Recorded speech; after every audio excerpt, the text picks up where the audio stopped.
ये भाषण बाबा साहेब आम्बेडकर ने दिनांक 15 फरवरी 1946 सातारा के दहीवड़ी में दिया था। इसे गरुड़ में छापा था दिनांक 10 मार्च 1946। यह हिंदी वॉल्यूम 40 का पृष्ठ संख्या 8 और विषय संख्या 235 है।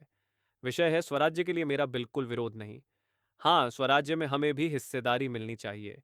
स्वराज्य के लिए मेरा बिल्कुल विरोध नहीं। हाँ, स्वराज्य में हमें भी हिस्सेदारी मिलनी चाहिए। अध्यक्ष महोदय, भाइयों और बहनों, आज मैं यहाँ दिल्ली से करीब 1000 मील की यात्रा कर पहुंचा हूँ। ये मौका उतना ही महत्वपूर्ण है। चारों ओर अलग अलग पार्टियों की चुनावी घमाघमी शुरू है, लेकिन मेरे और गांधी के बीच के झगड़े की बात भारत के अखबारों में बार बार उछाली जा रही है।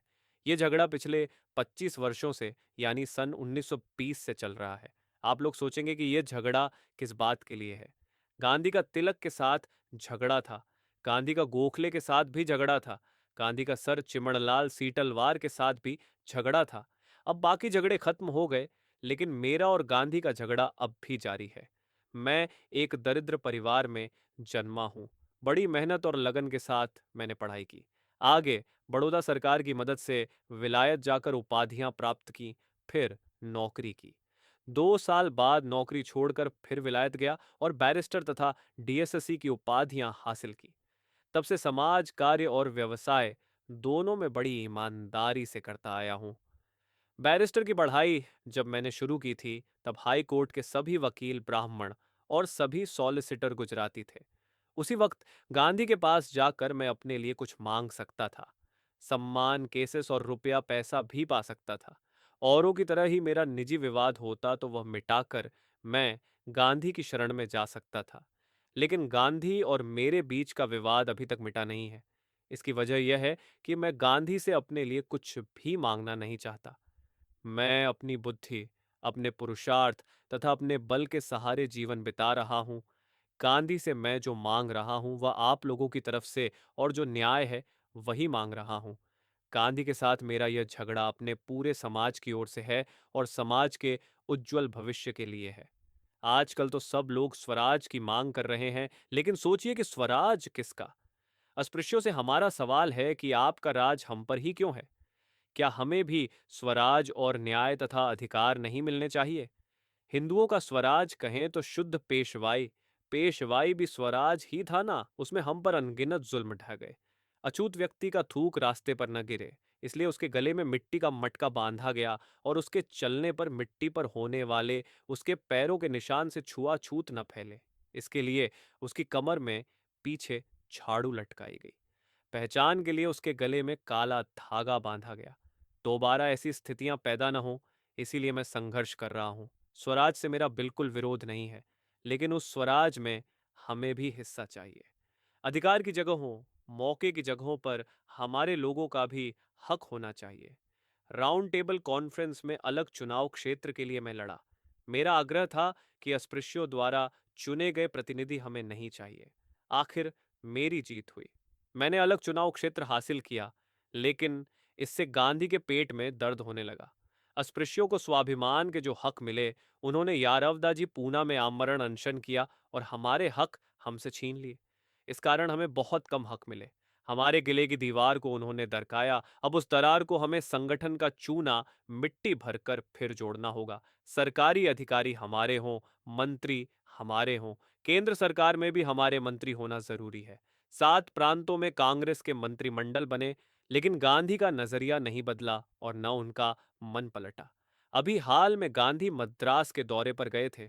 वहां किसी ने उनसे पूछा कि आपके और अस्पृश्यों के बीच मन मुटाव क्यों है?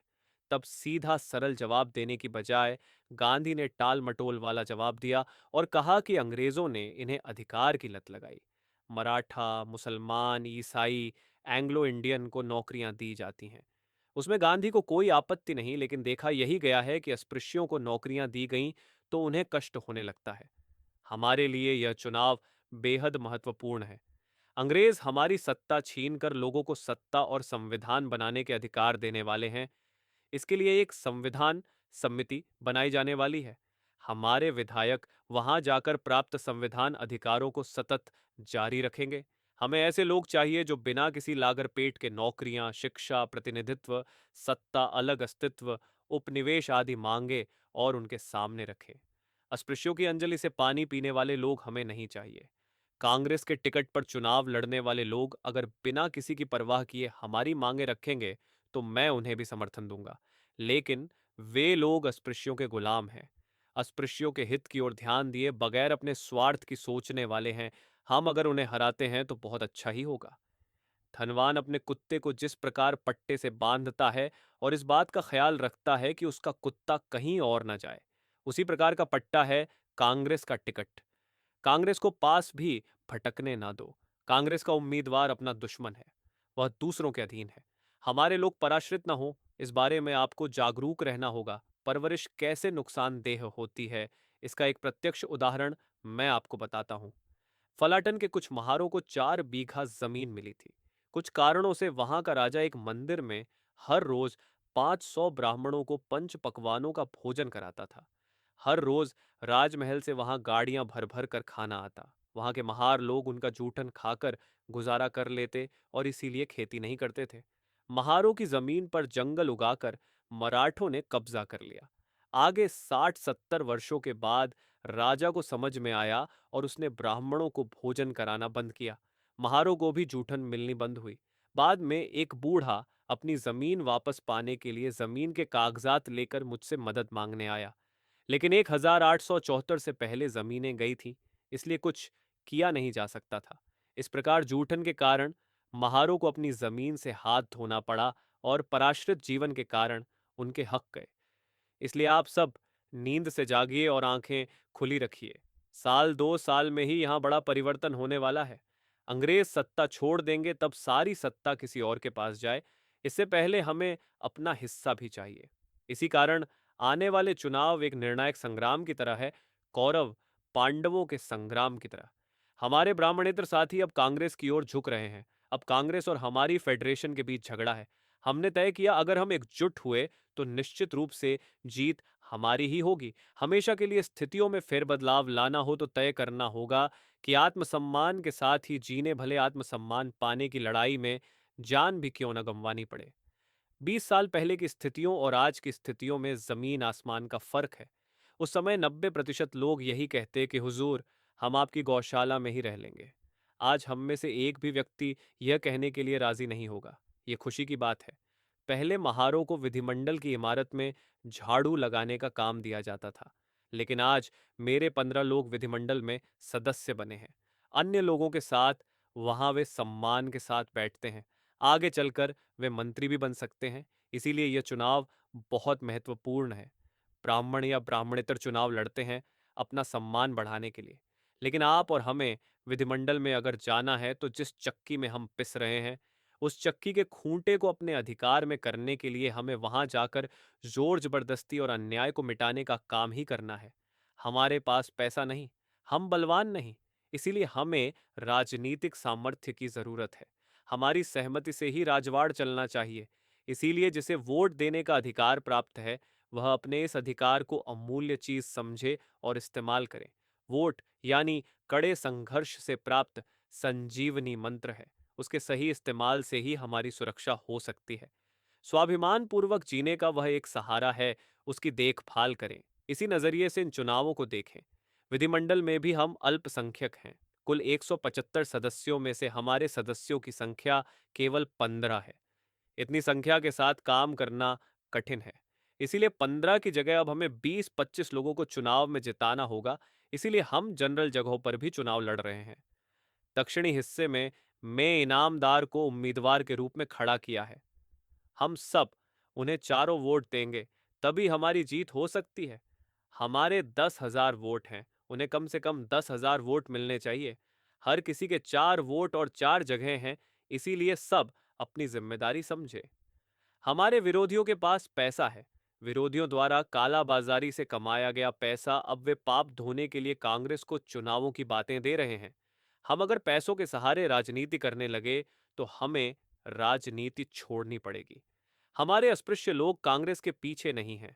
अन्य लोग पैसे के बहकावे में आकर कांग्रेस के पीछे पड़े रहते हैं। कांग्रेस को अगर लोग मानते तो बिना फूटी कौड़ी खर्च किए कांग्रेस का इलेक्शन हो जाना चाहिए। 1937 में मेरे विरोधी ने 35,000 रुपए खर्च किए। मेरे केवल 900 रुपए ही खर्च हुए। जितने के जरूरी थे और मैं अव्वल चुन कर आया। इसमें मुझे गर्व महसूस होता है। इसीलिए कहना पड़ेगा कि अगर राजनीति कोई समझ सकता है, वह केवल अस्पृश्य ही। अन्य लोग अपने लिए राजनीति करते हैं, उनके सामने समाज का या देश के हित का मामला नहीं होता। मैं पिछले 20 सालों से राजनीति में काम कर रहा हूं तथा इस विषय का सूक्ष्मता से अध्ययन भी करता रहा हूं। मेरी राजनीति कभी विफल नहीं रही। राजनीति को अच्छी तरह से समझा और बूझा है। इसीलिए मेरी राजनीति सच्ची, ईमानदार और स्वाभाविक है। अन्य लोग पानी के किनारे खड़े रहकर कूदा फांद कर केवल आनंद लेते हैं। उनके पास तजुर्बा नहीं। हमारी बात अलग है। इसीलिए आप सब जागरूक रहकर विरोधियों के किसी भी तरह के छलावे, बहकावे में न आते हुए, उनकी धमकियों से न डरते हुए समाज के उद्धार का पवित्र कर्तव्य पूरा करें। अपने चारों मत अपने ही उम्मीदवार को दें। उसे बताएं कि जो कहना था वह कहकर मैंने अपना दायित्व निभाया है। मुझे उम्मीद है कि आप सब लोग अपना कर्तव्य पूरा करेंगे।